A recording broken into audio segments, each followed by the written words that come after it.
करना।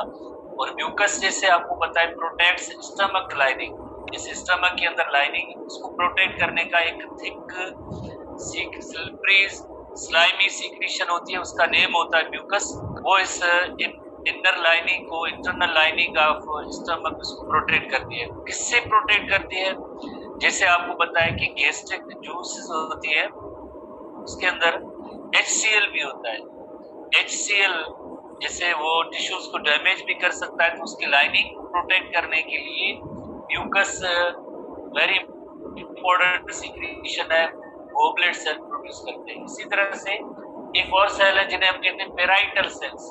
Goblet sales हैं, तो पेराइटल सेल्स जो है दे प्रोड्यूस गैस्ट्रिक एसिड और हाइड्रोक्लोरिक एसिड।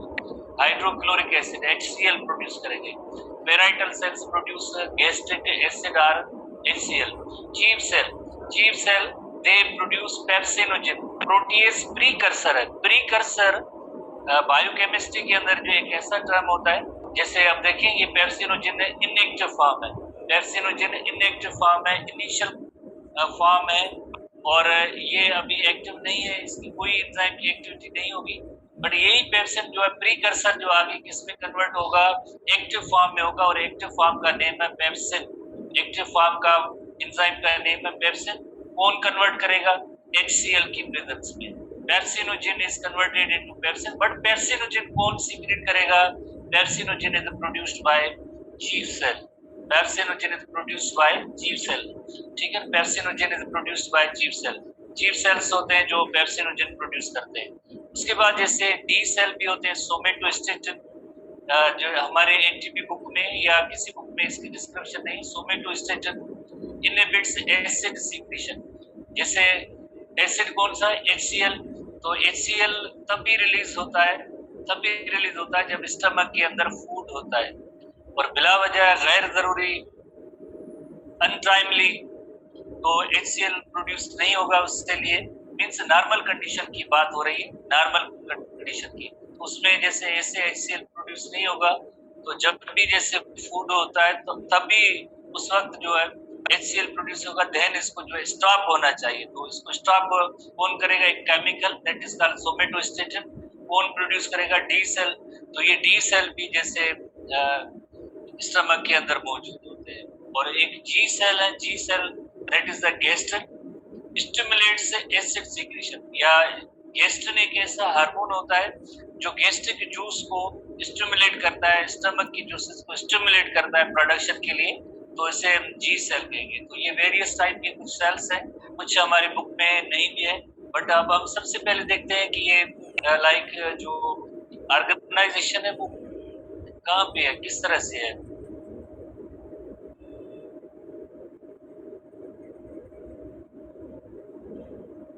जैसे अगर ओवरऑल जैसे स्टमक को देखा जाए, ओवरऑल स्टमक को देखा जाए, जैसे ये स्टमक है, और स्टमक के हवाले से अगर हम देखेंगे 4 लेयर है। कौन से 4 लेयर है? सबसे बाहर का जो सीरोसा है, दूसरा जो लेयर है मस्क्यूलरिस लेयर है, तीसरे लेयर को हम कहेंगे सब म्यूकोजा, और चौथा जो लेयर है उसे हम कहेंगे म्यूकोजा कहेंगे। सेरोसा जस्ट एक सीक्रेशन फ्लूइड प्रोड्यूस करता है। बाकी मस्क्यूलरिस लेयर है, उसके अंदर जैसे आपको पता है 3 लेयर है, एक लॉन्गिट्यूडिनल मसल्स का लेयर है, सर्कुलर मसल्स का लेयर है, ऑब्लिक मसल्स का लेयर है।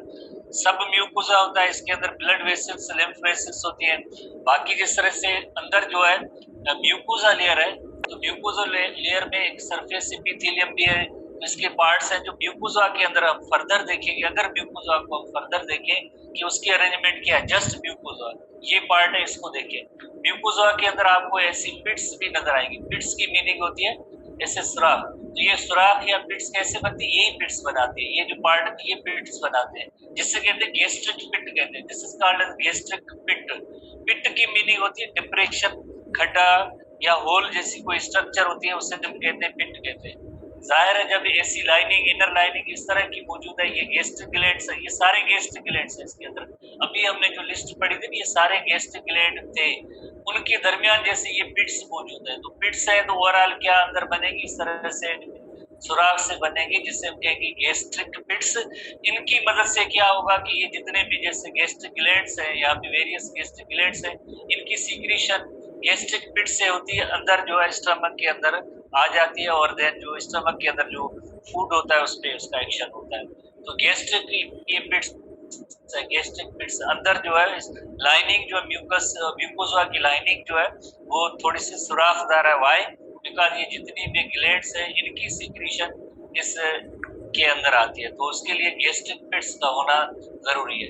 तो गैस्ट्रिक पिट्स है। उसके बाद एक छोटे से इस सेक्शन को जैसे देखा गया है, इस छोटे से सेक्शन को देखा गया कि इसके अंदर है क्या, तो देखा गया उसके अंदर एक चीफ सेल्स भी मौजूद है, जैसे ये ओवरऑल गैस्ट्रिक ग्लैंड्स कहलाएंगे।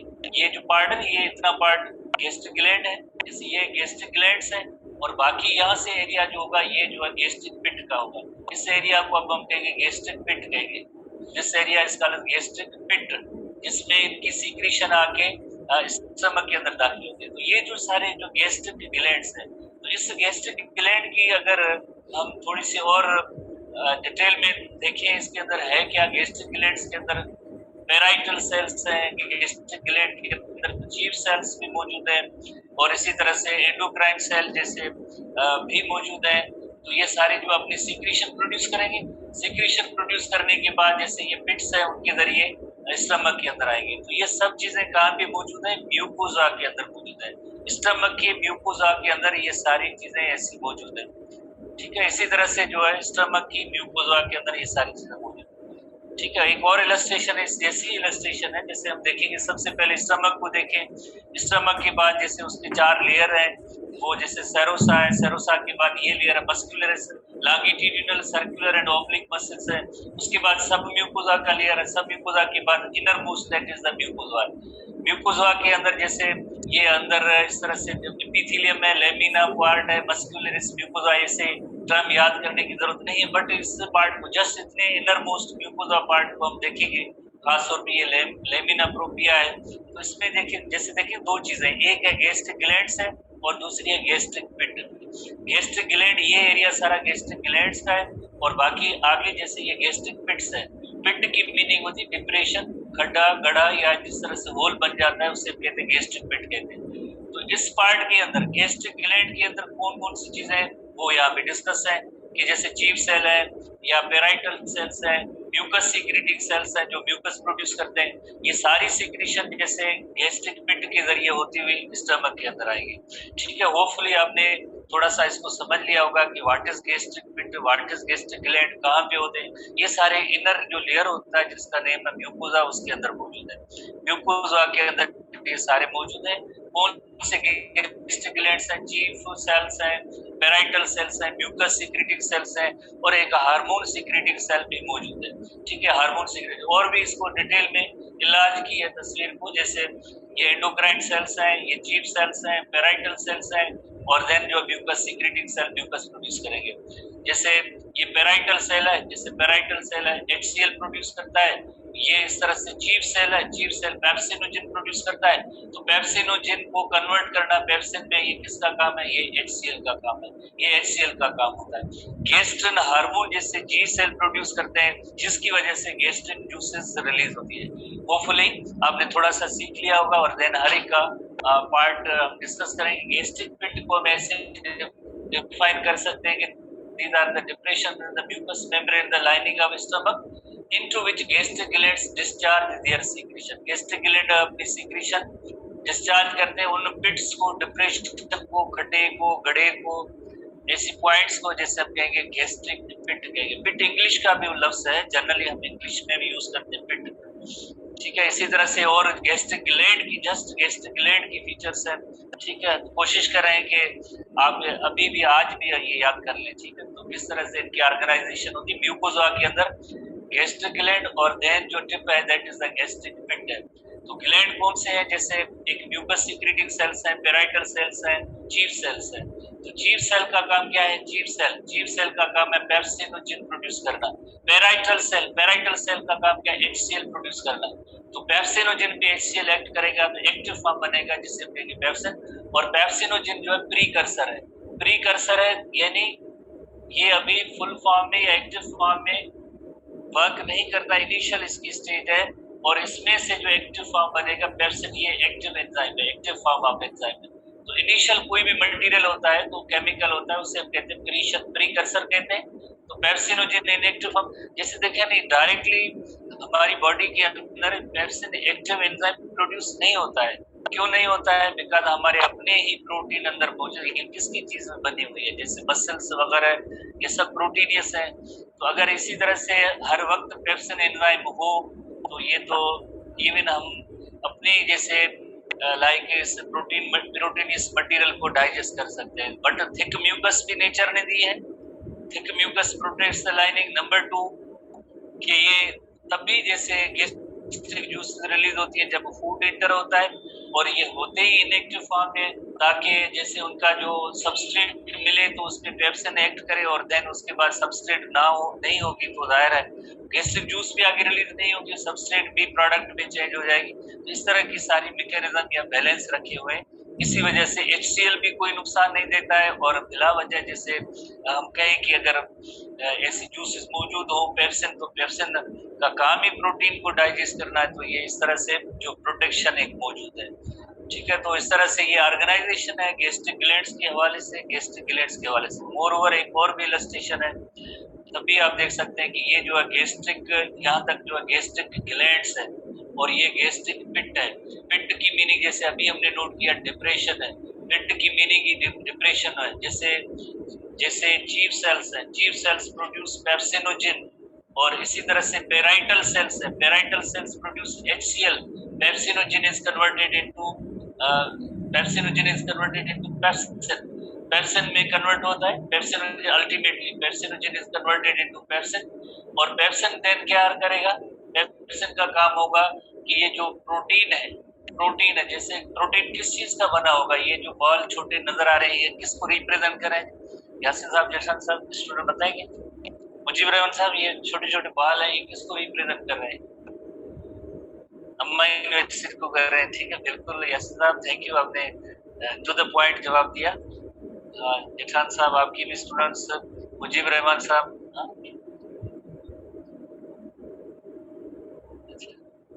Thank you. तो प्रोटीन से आपको पता है अमाइनो एसिड्स की बने हुए, ये सारे अमाइनो एसिड्स हैं। तो पेप्सिन का काम होता है इन अमाइनो एसिड को प्रोटीन्स को सिंगल अमाइनो एसिड में अभी ब्रेक नहीं करना है, अभी just short chain of amino acid में ब्रेक करना, जिन्हें हम कहेंगे similar peptide fragment. Complete digestion of protein यहाँ पे नहीं हुई है, प्रोटीन की मुकम्मल डाइजेशन नहीं हुई, प्रोटीन की छोटे छोटे पीसेस में ब्रेक करना। पेप्सिन यकीनन जो है प्रोटीन की डाइजेशन कराता है, कंप्लीट डाइजेशन नहीं। अभी इस जो बिगर मॉलिक्यूल है प्रोटीन है उनको छोटे छोटे पीसेस में ब्रेक करने का काम होता है, पेप्सिन का होता है। तो उसका काम ये यकीनन किसका है? पेप्सिन का काम है। ठीक है, इस तरह से जो हम नेक्स्ट आते हैं थोड़ी सी और हमारे HTP बुक के भी हवाले से थोड़ी सी पॉइंट्स है, उनको भी देखते हैं। HTP बुक के हवाले से पेज नंबर 254 होगा, यकीनन 254 पेज है।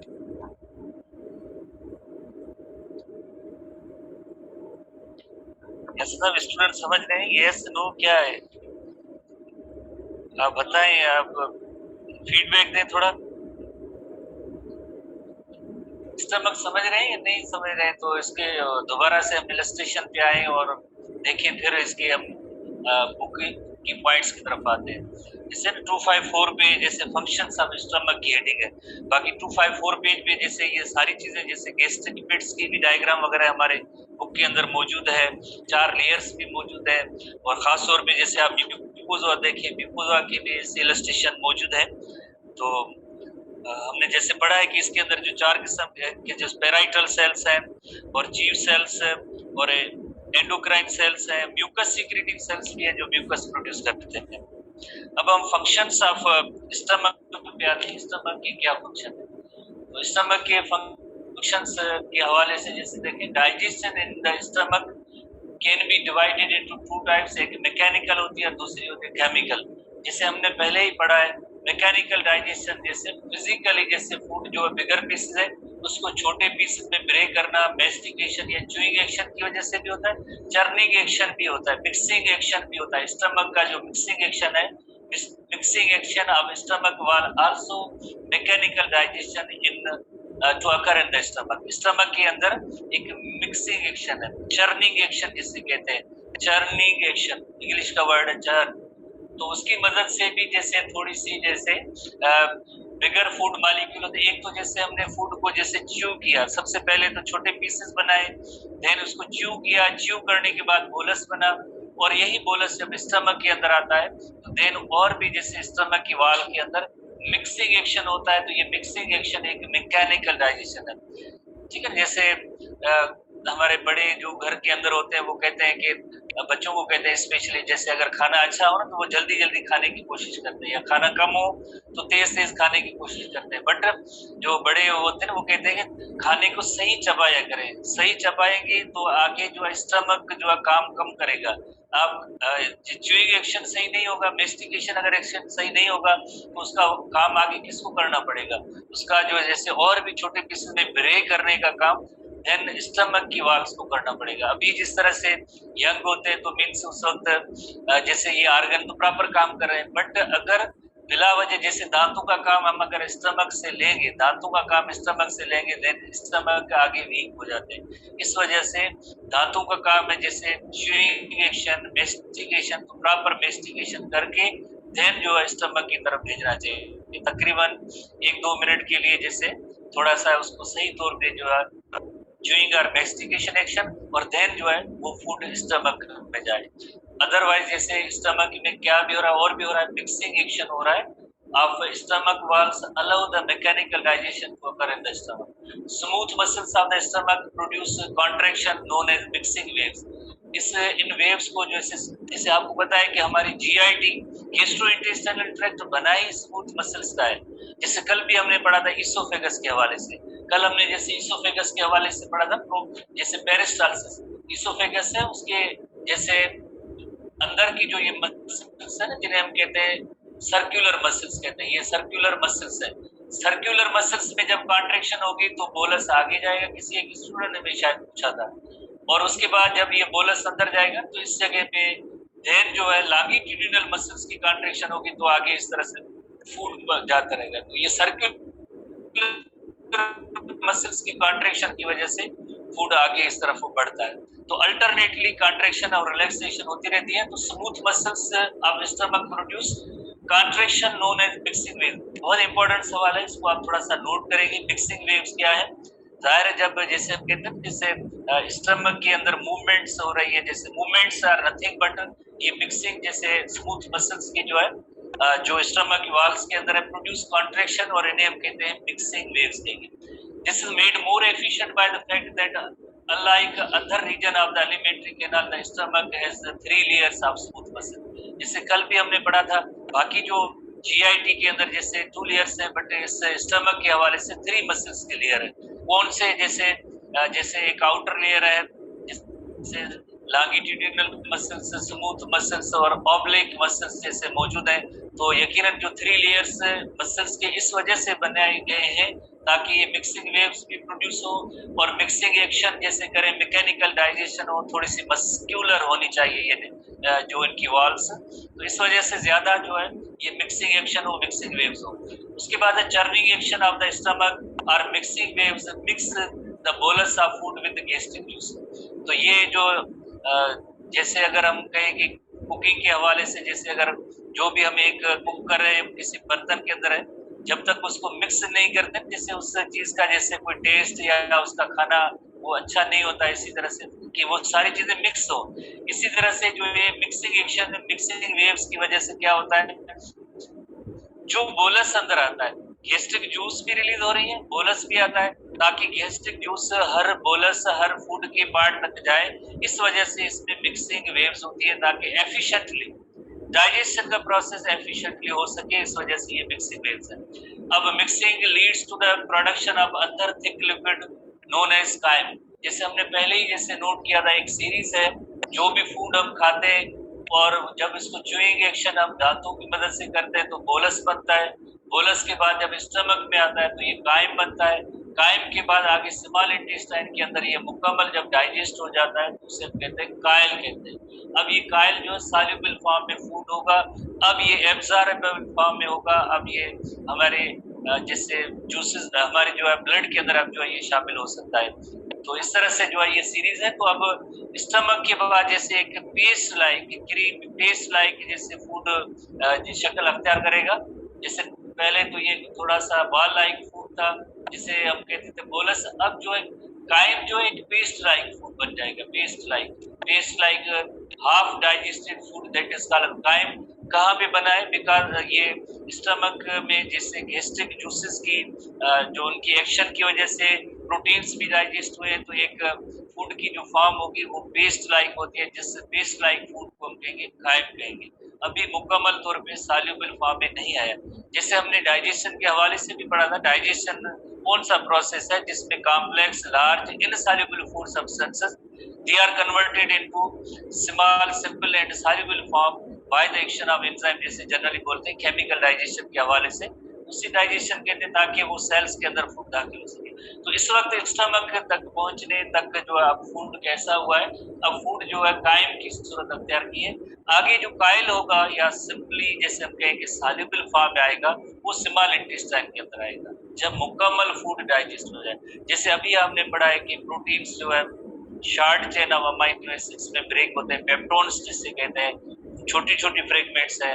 इसी तरह से कार्बोहाइड्रेट की डाइजेशन जैसे आपने देखा माउथ के अंदर जो स्टार्ट हुई थी, जिसमें पॉलीसेकेराइड डाइसेकेराइड में कन्वर्ट हो रहे थे, बट अभी मोनोसेकेराइड तो नहीं बने। मोनोसेकेराइड जाके स्मॉल इंटेस्टाइन के अंदर होंगे, फिर जो है ये एब्जॉर्ब हो सकते हैं, अदरवाइज फिलहाल नहीं। तो उसके बाद नेक्स्ट आते हैं फंक्शन के हवाले से। एक केमिकल डाइजेशन भी है, जैसे स्टमक के अंदर एक मैकेनिकल डाइजेशन है, दूसरी है केमिकल डाइजेशन। केमिकल जाहिर है केमिकल्स की मदद से। So stomach secretions include mucus secreting cell, HCl, hydrochloric acid भी जैसे प्रोड्यूस होता है, गेस्ट्रिन भी प्रोड्यूस होता है, इंट्रिंसिक फैक्टर भी है और पेप्सिनोजन भी प्रोड्यूस होता है। जो म्यूकस सेल्स होते हैं जो एक विस्कस और अल्कलाइन म्यूकस प्रोड्यूस करते हैं। विस्कस की मीनिंग होती है थोड़ी सी थिक और ये स्टिकी ऐसी सब्सटेंस होती है, उसे कहते हैं विस्कस, कहते हैं विस्कोसिटी, जैसे आपने पढ़ा होगा। इस तरह से जो अल्कलाइन है म्यूकस है, thick layer of the mucus lubricates and protects the epithelial cells of the stomach wall. जैसे हमने पहले ही डिस्कस किया था कि HCl का डैमेज हो सकता है, उसको प्रोटेक्ट करने के लिए क्या है, एक थिक म्यूकस की लाइनिंग होनी चाहिए। From the damaging effects of acidic chyme and pepsin. Pepsin का क्या डैमेजिंग इफेक्ट हो सकता है? पेप्सिन का क्या इफेक्ट हो सकता है? क्योंकि स्टमक के अंदर जैसे हमारी अपनी जो बॉडी की स्ट्रक्चर है ये भी प्रोटीन्स की तो बनी है, तो उस पे ये पेप्सिन एक्शन कर सकता है, बट बीच में क्या है, थिक म्यूकस जब आएगी तो पेप्सिन एंजाइम इन प्रोटीन हमारी अपनी बॉडी की प्रोटीन पे एक्शन नहीं कर सकता है। स्ट्रक्चर जो बॉडी की स्ट्रक्चर है उनको डाइजेस्ट नहीं कर सकता है। इसी तरह से एसिडिक काइम या एसिड HCl होता है, ये भी टिश्यूज को डैमेज कर सकता है, but due to the presence of mucus की वजह से जो है एसिडिक काइम का भी इफेक्ट नहीं होता है। ये काम होता है म्यूकस का होता है। इस वजह से mucus secreting cells mucus produce करते रहते हैं। इसी तरह से नंबर 2 जो सेल्स हैं जिन्हें हम कहते हैं पैराइटल सेल्स, आपने पढ़ा है गैस्ट्रिक ग्लैंड्स है। In the gastric glands of the pyloric region secrete intrinsic factor and concentrated solution of hydrochloric acid या HCl। काफी मरतबा अभी हमने जैसे पहले ही डिस्कस किया है, पैराइटल सेल्स जो HCl प्रोड्यूस करते हैं। उसके बाद इंट्रिंसिक फैक्टर है जो एक factor that is the glycoprotein in nature, binds with vitamin B12 के साथ ये बाइंड करेगा and makes vitamin more radially absorbed in the ilium जो स्मॉल इंटेस्टाइन का पार्ट है, वहां पे एब्जॉर्प्शन होगी किसकी, विटामिन B12 की होगी, बट उसकी एब्जॉर्प्शन के लिए यानी हमारे ब्लड के अंदर शामिल होने के लिए यकीनन तो कुछ ऐसे फैक्टर्स फैसिलिटेट करते हैं ताकि विटामिन एब्जॉर्ब हो, विटामिन B12। तो उसके लिए जो ये इंट्रिंसिक फैक्टर होता है, ये इंट्रिंसिक फैक्टर भी जैसे हम हमारे गैस्ट्रिक ग्लैंड्स में ही प्रोड्यूस होता है, स्टमक के अंदर ही प्रोड्यूस होता है। तो ये एक है म्यूकस सीक्रेटिंग सेल्स जो म्यूकस प्रोड्यूस करते हैं, पैराइटल सेल्स और इंट्रिंसिक जैसे फैक्टर है, ये भी जैसे इम्पोर्टेंट है इस हवाले से, डाइजेशन के हवाले से। आगे यकीनन फूड ओवरऑल जैसे GIT हम पढ़ रहे हैं तो फूड के हवाले से दैट आर वेरी इंपॉर्टेंट। तो फंक्शंस ऑफ स्टमक में अब केमिकल डाइजेशन का जैसे प्रोसेस डिस्कस करें तो अब हम HCl के बारे में थोड़ा सा डिस्कस करते हैं। हाइड्रोक्लोरिक एसिड लो पीएच होता है। जैसे हमारे एसटीबी बुक के अंदर भी एंजाइम्स का जो चैप्टर है उसके अंदर एंजाइम्स के चैप्टर जो 3 चैप्टर है उसमें भी HCl का पीएच दिया गया है। और इसी तरह से एसटीपी के अंदर चैप्टर नंबर 12 के अंदर भी जैसे पेप्सिन एंजाइम को जैसे एक सुइटेबल मीडियम चाहिए तो उसका पीएच कितना होना चाहिए वो भी दिया गया है। एनटीबी बुक के हवाले से बहुत ही अच्छी एक डिस्क्रिप्शन है कि HCl produces low pH of the stomach वाल। जैसे स्टमक है, स्टमक के अंदर जैसे आपको पता है जब भी जैसे कायम आता है और स्टमक के अंदर जैसे बोलस आता है तो उसके बाद यहाँ का एनवायरनमेंट क्या रखना है, इसका एनवायरनमेंट पीएच इसका लो रखना है।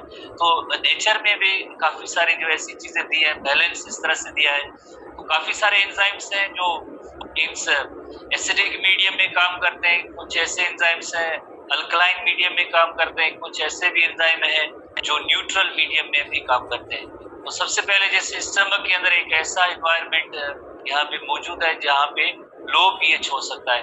लो पीएच कौन, जैसे HCl गैस्ट्रिक एसिड या HCl जो प्रोड्यूस होता है उसकी वजह से होता है, लो पीएच हो जाता है स्टमक का, which is normally between 1 and 3।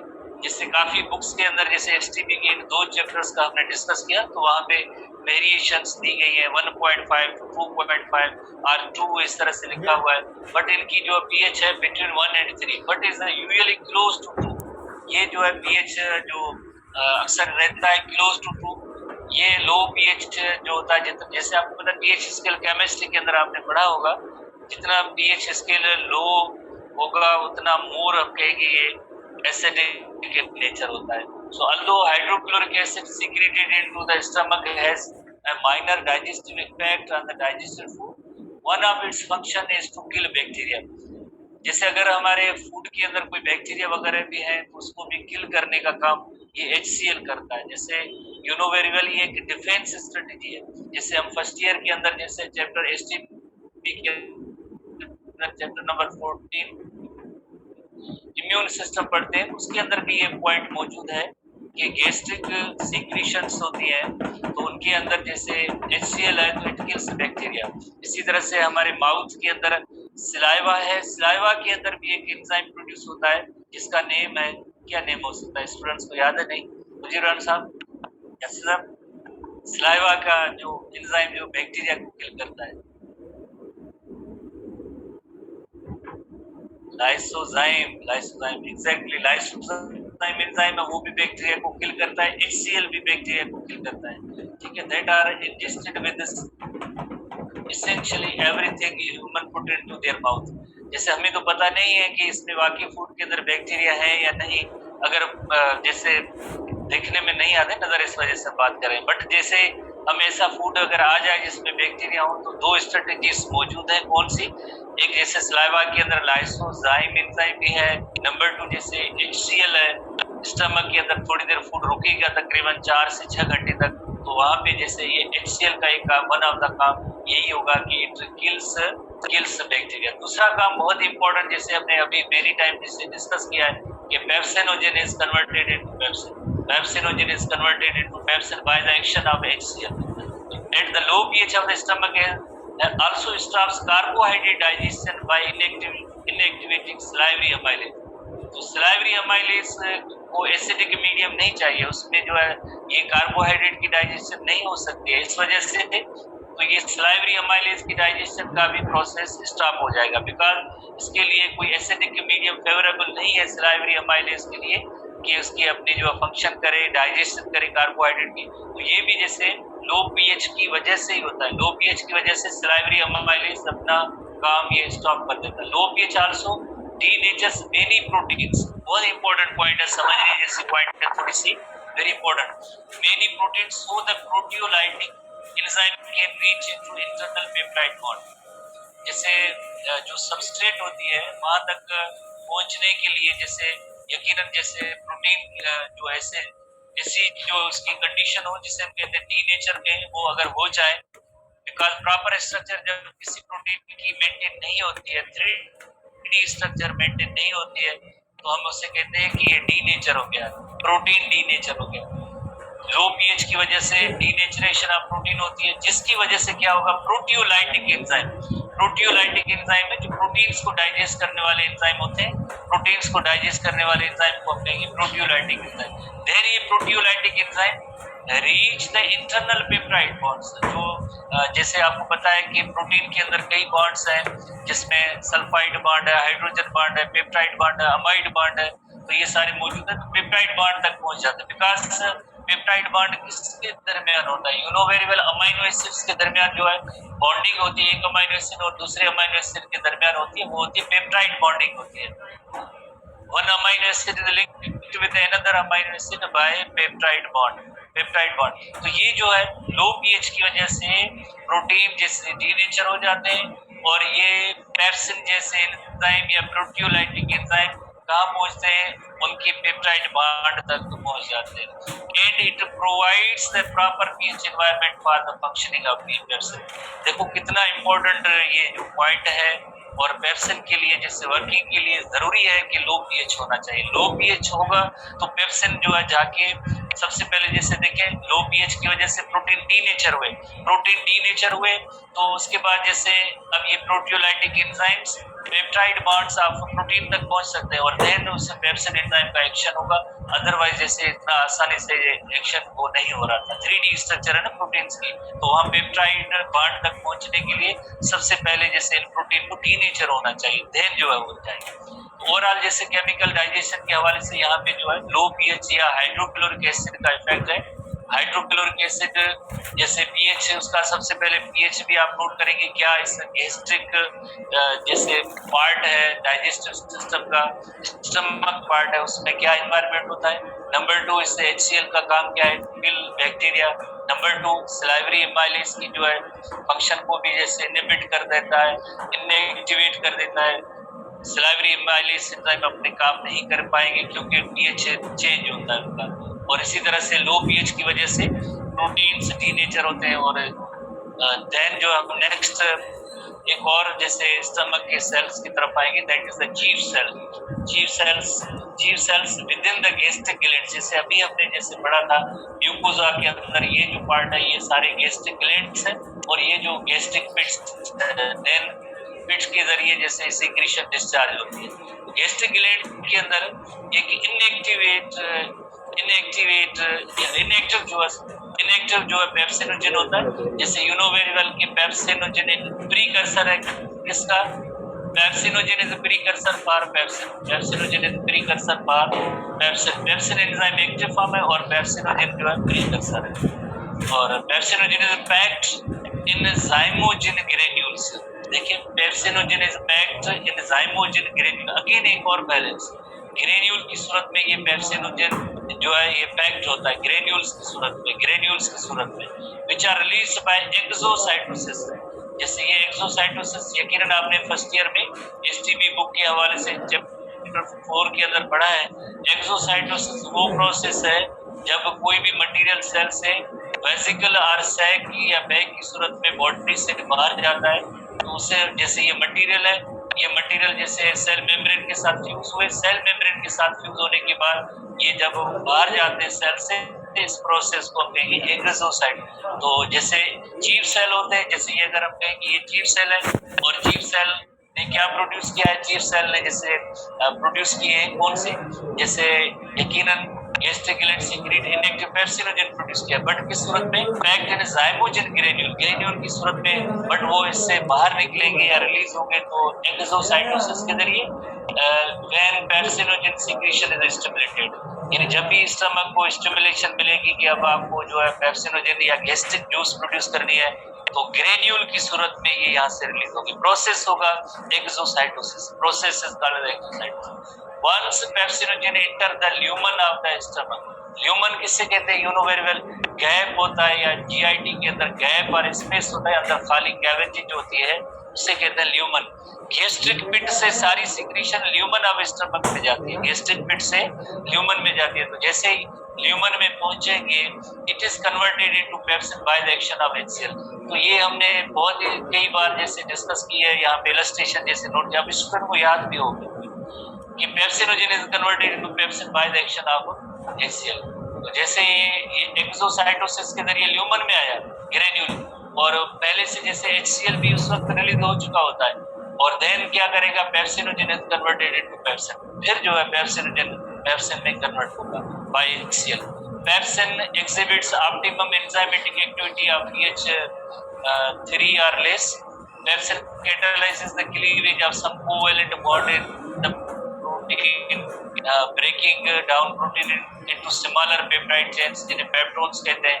तो थोड़ी देर पहले भी हमने इलस्ट्रेशन देखी कि अगर प्रोटीन जो है एक बहुत ही बड़ा मॉलिक्यूल है जो मेनी अमाइनो एसिड्स का बना हुआ है, और यही जो प्रोटीन अगर छोटी छोटी चेन्स में ब्रेक होते हैं तो ये काम होता है पेप्सिन। पेप्सिन का काम होता है, पेप्सिन मुकम्मल तौर पे प्रोटीन को डाइजेस्ट नहीं करता है, तो ऐसी छोटी छोटी पेप्टाइड चेन्स होती है, पेप्टोन्स में ब्रेक करने का काम पेप्सिन का होता है। पेप्सिन का काम होता है प्रोटीन को पेप्टोन्स में ब्रेक करना। ठीक है, होपफुली आपने चीफ सेल के फंक्शन समझ लिए होंगे। ठीक है, उसके बाद जैसे ये ग्रेन्यूल देखते हैं कि किस तरह से जाइमोजिन ग्रेन्यूल्स प्रेजेंट होते हैं। जैसे ये जाइमोजिन ग्रेन्यूल्स है, ये जाइमोजिन ग्रेन्यूल्स, जाइमोजिन ग्रेन्यूल्स देन इसमें रिलीज होंगे, गैस्ट्रिक पिट से रिलीज होंगे, देन कहाँ जाएंगे, गैस्ट्रिक पिट से देन ल्यूमन में जाएंगे, lumen of stomach, lumen of stomach में जाएंगे तो देन क्या होगा, आगे जो है वहाँ पे HCl प्रेजेंट होता है, और जिसकी वजह से pepsinogen is converted into pepsin. अच्छा, उसके बाद नेक्स्ट हेडिंग में आते हैं हमारे STB बुक के हवाले से। पेज नंबर 255 है, role of nervous system and gastric hormone on the secretion of gastric juice. Role of nervous system, role of nervous system, nervous system जैसे हमारा GIT होता है, उसमें काफी सारी उसके साथ जो है नर्व्स जैसे वो रेगुलेट करती है GIT के फंक्शन को, जो ऑटोनॉमिक इन नेचर है, जिसमें हमारा कोई विल विश रेगुलेशन कंट्रोल नहीं होता है। ये सब ऑटोनॉमिक नर्वस सिस्टम के जरिए होता है, और उनका कंट्रोल सेंटर भी जैसे मौजूद है मेडुला ऑब्लोंगेटा के अंदर है, अदर पार्ट्स के अंदर भी है, डिफरेंट पार्ट्स के अंदर। तो हम नोट करेंगे कि जैसे role of nervous system in gastric hormones and gastric hormones on the secretion of gastric juice. तो जैसे सबसे पहली पॉइंट, जैसे टोकेन टाइप का सवाल है, 2 to 3 litres of gastric juice are produced each day, 2 to 3 litres थोड़ी थोड़ी ये प्रोड्यूस होती रहती है। जब भी फूड इंटर होता है तो ये ऐसी गैस्ट्रिक जूसेस रिलीज होती रहती है। गैस्ट्रिक जहाँ पे भी लफ्ज हो इस्तेमाल हो बायोलॉजिकल साइंस में, उसकी मीनिंग होती है stomach, stomach where there is gastro और gastric you mean stomach, gastric juice, stomach की जूस को सीक्रेशन को हम कहेंगे गैस्ट्रिक जूस कहेंगे। कितनी, एक दिन के अंदर 2 to 3 लीटर्स प्रोड्यूस होते हैं। Both nervous and hormonal mechanism regulate gastric stomach secretion due to include gastrin hormone है, सीक्रेटिन हार्मोन भी एक होता है, एक गैस्ट्रिन इनहिबिटरी पॉलीपेप्टाइड है जो inhibiting hormone of secretin family hormone, secretin hormone को जो इनहिबिट करता है, एंड CCK कोलिसिस्टोकाइनिन। तो काफी सारे ऐसे जो हार्मोन्स हैं जिनका इफेक्ट है। बट ये किस तरह से जैसे गैस्ट्रिक जूस रिलीज होती है, सबसे पहले ये तो देखें कि किस तरह से।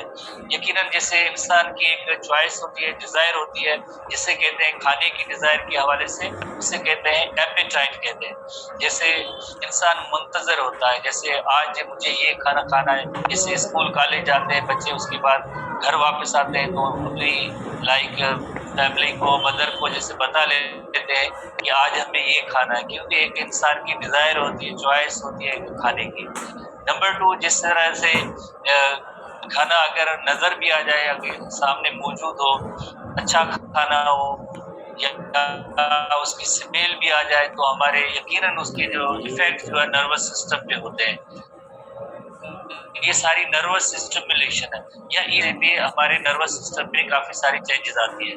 जैसे अगर हम इमेजिन करें, अगर थोड़ा सा खट्टे खानों की अगर जिक्र करें तो सलाइवा रिलीज हो जाती है। तो इसको सलाइवा रिलीज कौन कराता है? तो हम तो नहीं कहते हैं कि सलाइवा रिलीज, तो ये सारे ऑटोनॉमिक प्रोसेस होते हैं, सारे ऑटोनॉमिक प्रोसेस हैं जिसमें खाने की स्मेल है, खाने की जैसे इमेजिनेशन है, या एक खाने की डिजायर चॉइस होती है, या खाने को हम देखें तो ये सब जो है नर्वस स्टिमुलेशन होती है। Sensation of the taste and smell, एक तो जैसे हम टेस्ट भी करेंगे, हाँ ये खाना अच्छा है तो और भी ज्यादा खा लेते हैं, स्टिमुलेट, और उसकी वजह से स्टिमुलेशन भी होती है। Stimulation of tactile receptor, tactile कहते हैं टच को, जैसे हम खाना खाते हैं टच रिसेप्टर्स होंगे, तो during the process of chewing and swallowing, जैसे हम खाना खा भी रहे होते हैं तो टच रिसेप्टर्स होते हैं, ये फौरन इंफॉर्मेशन किसको देंगे, रिसेप्टर्स किसको इंफॉर्मेशन देंगे। रिसेप्टर का काम होता है किसी चीज की इंफॉर्मेशन उसको, या चेंज हुई है एनवायरनमेंट के अंदर, उसको चेंज को डिटेक्ट करने के लिए रिसेप्टर्स होते हैं। अब ये रिसेप्टर्स किसको इंफॉर्मेशन ये देंगे, रिसेप्टर कोई भी रिस्पांस नहीं देंगे, रिसेप्टर जो भी होगी ये चीज आगे किस में लेके जाएंगे या कहाँ इसको लाइक अदर पार्ट जो कौन सा होगा कंट्रोल मैकेनिज्म का, स्टूडेंट्स टाइप करेंगे जूम चैट के अंदर रिसेप्टर्स।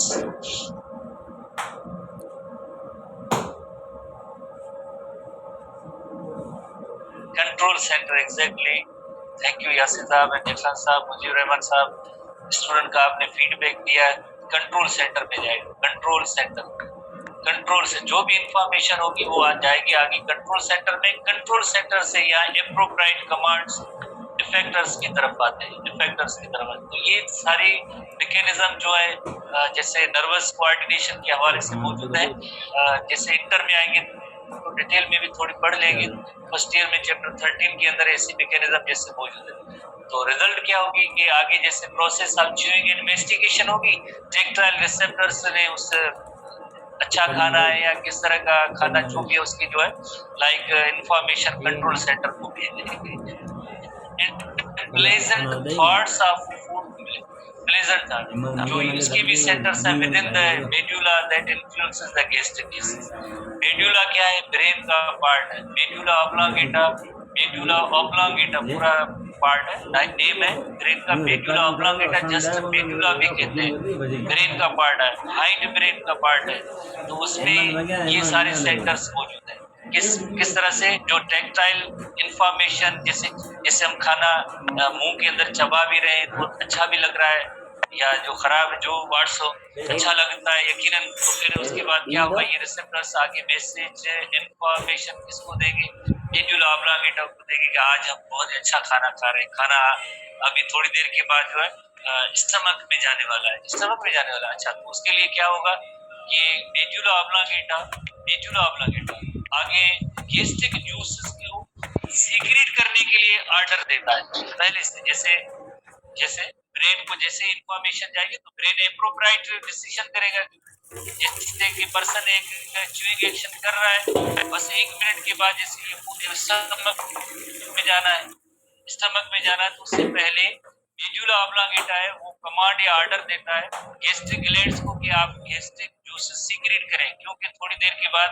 फूड आने वाला है। तो ये इस तरह से कंट्रोल मैकेनिज्म होती है, कोऑर्डिनेशन होती है। So neural stimulation of the stomach mucosa results in the secretion of acetylcholine. एक एसिटाइलकोलिन जिन्होंने इंटर पढ़ा है थोड़ा बहुत तो उनको पता है एसिटाइलकोलिन एक न्यूरोट्रांसमीटर होता है, इसका एक और ये भी फंक्शन है, secretion of acetylcholine which stimulates secretory activity of both the parietal and chief cells and stimulated the secretion of gastrin from endocrine cells। तो आपको पता है गैस्ट्रिन जो कौन प्रोड्यूस करता है, स्टमक करता है, और स्टमक के अंदर गैस्ट्रिक ग्लैंड्स है, उसमें वन ऑफ द सेल जो है जी सेल भी है, जैसे वो गैस्ट्रिन हार्मोन प्रोड्यूस करते हैं। एसिटाइलकोलिन का जिक्र क्यों आया, जैसे एसिटाइल इंटर जो फुल एंट्री के है ना वो जरा बताएं, मैंने थोड़ा तो जिक्र किया है बट फुल एंट्री स्टूडेंट के थोड़ा सा ये टाइप करें कि वाई एसिटाइलकोलिन, जस्ट 1-2 वर्ड्स में बता दें कि एसिटाइलकोलिन ये यहाँ पे रिलीज हुआ है तो इसका मकसद क्या है। कोऑर्डिनेशन है, उस हवाले से साहब आपकी तरफ क्या जवाब है।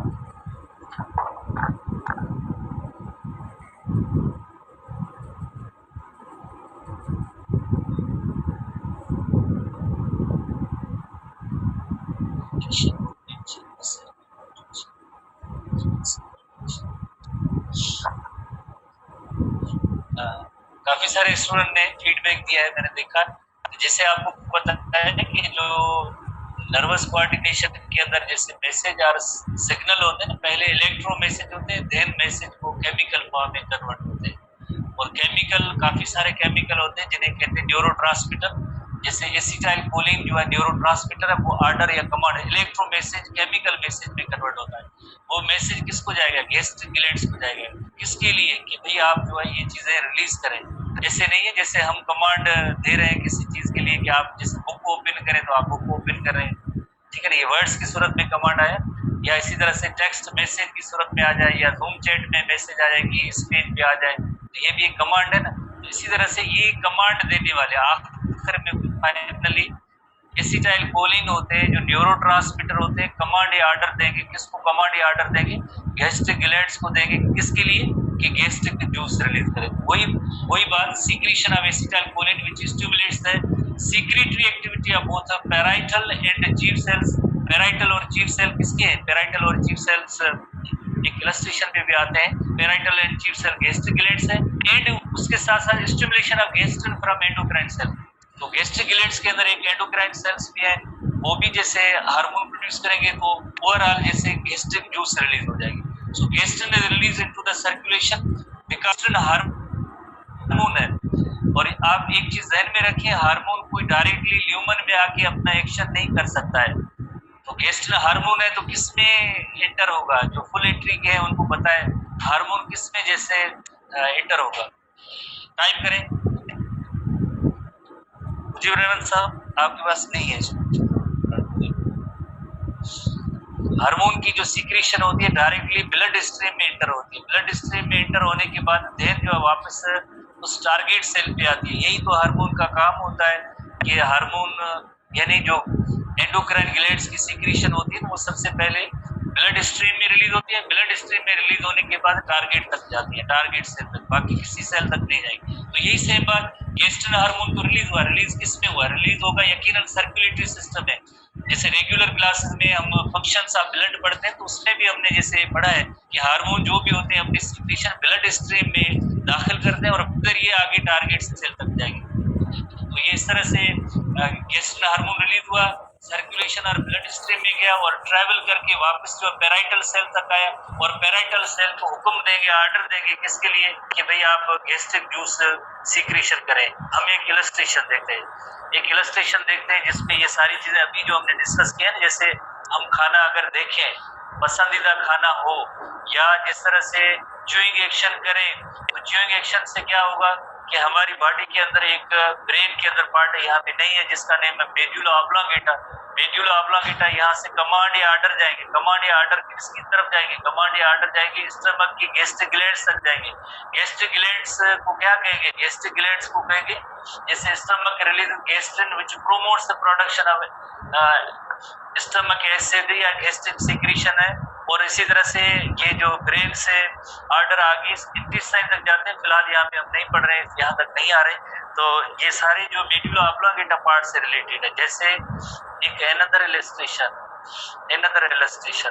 उसमें आप समझें कि जैसे कोई भी हम फूड है, पसंदीदा फूड है, उसकी देखें, स्मेल या टेस्ट करें या उसकी इवन थॉट उसकी आ जाए, तो ये थॉट्स वगैरह वेगस नर्व जो टेंथ क्रेनियल नर्व है उसके जरिए स्टमक तक ये जो इसकी जो कमांड से ऑर्डर आ रहे हैं, कमांड या ऑर्डर आ रहे हैं जो एंड होंगे ना, जैसे न्यूरॉन की जो एंड होती है वहां पे केमिकल रिलीज होते हैं जिन्हें हम कहते हैं न्यूरोट्रांसमीटर कहते हैं। एसिटाइलकोलिन रिलीज होगा और देन वो ऑर्डर देगा किसको? म्यूकस सीक्रेटिंग सेल्स होंगे तो वो म्यूकस प्रोड्यूस करेंगे। चीफ सेल्स को ऑर्डर देंगे, पेप्सिनोजन सीक्रेट करेंगे। पेराइटल सेल्स होंगे, पेराइटल सेल्स से HCl प्रोड्यूस करेंगे। और ये ऑर्डर एक और भी जाएगा, जी सेल्स को ऑर्डर देंगे। जी सेल्स जो है यकीनन गैस्ट्रिन हार्मोन प्रोड्यूस करेगा। कब? जब हम जैसे खाना देख भी रहे हैं, उसकी स्मेल भी आ रही है, या जैसे हम उसको च्यूइंग एक्शन कर रहे हैं, या इवन जो जैसे हमारे जहन में थॉट्स भी ऐसे आ जाए अच्छे खाने की, तो ये ऑटोनॉमिक नर्वस सिस्टम है जिसमें 10th क्रेनियल नर्व है जिसका नेम है वेगस नर्व। क्रेनियल नर्व की मीनिंग होती है जो ब्रेन से निकलने वाली नर्व, और वो ऑर्डर आगे स्टमक को देगी और स्टमक की कौन कौन से सेल्स को, जैसे म्यूकस सीक्रेटिंग सेल्स को म्यूकस प्रोड्यूस करेंगे, chief cell pepsinogen, parietal cells HCl, और जी सेल को ऑर्डर क्या मिलेगा कि आप गेस्ट्रिन हार्मोन प्रोड्यूस करें। तो ये सारी जो है इस तरह से एक ऑटोनॉमिक मैकेनिज्म मौजूद है। जो अभी हमने पॉइंट्स पढ़ी है वो सारी यही सेम चीजें ठीक है, इस तरह से होता है। बस ये आखिरी पॉइंट पे आते हैं फिजिक्स की क्लास में। तो ये मेडुला ऑब्लांगेटा इसी तरह से जो कंट्रोल सेंटर है, यहाँ से जो कमांड या ऑर्डर जाएंगे वेगस नर्व के जरिए जाएंगे और वेगस नर्व के जरिए जाएंगे देन गेस्ट्रिन हार्मोन प्रोड्यूस होगा। गेस्ट्रिन हार्मोन सर्कुलेशन में जाएगा या ब्लड सर्कुलेटरी सिस्टम में, और देन ब्लड सर्कुलेटरी सिस्टम में जाने के बाद वापस इस स्टमक पे एक्ट करेगा कि ये आपके कमांड दे, किसको कमांड दे, ये कमांड दे गैस्ट्रिक ग्लैंड्स को दे कमांड, ताकि गैस्ट्रिक जूस प्रोड्यूस हो सके। स्टिमुलस क्या था, टेस्ट है या स्मेल है या टेक्टाइल सेंसेशन जो च्यूइंग की मदद से, या इवन जो है इमेजिनेशन या थॉट्स ऑफ गुड फूड्स की वजह से ये सब ठीक है। सो कल हम मजीद देखेंगे।